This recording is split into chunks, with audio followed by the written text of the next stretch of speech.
ذالکم قولکم بافواہکم، یہ تمہاری باتیں تمہارے منہوں سے نکلی ہوئی ہیں، جاہلیت کی رسم تمہاری خود ساختہ ہے، اللہ کی نازل کردہ نہیں ہے۔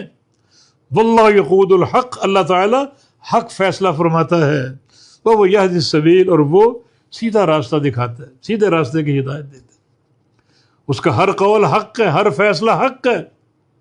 نبی علیہ السلام کے ایک دعا میں الفاظ قولک الحق، تیرا ہر قول حق کی حق ہے۔ قولک الحق یعنی مبتدا خبر دونوں معرفہ حسر کا فائدہ دے رہے، تیرا ہر کلام، ہر قول، ہر بات حق کی حق ہے، حق کے سوا کچھ نہیں۔ واللہ یقود الحق، اللہ حق فرماتا ہے، حق فیصلہ فرماتا ہے، وہ یہدی السبیل، اور وہی سیدھا راستہ دکھاتا ہے، سیدھے راستے کی ہدایت دیتا ہے۔ اس کا ہر معاملہ سیدھا ہے، اور وہ ہدایت ہے، سیدھے راستے کی رہنمائی ہے۔ اس کے کسی فیصلے میں کوئی کجی نہیں ہے، کوئی نقص اور کمی نہیں ہے۔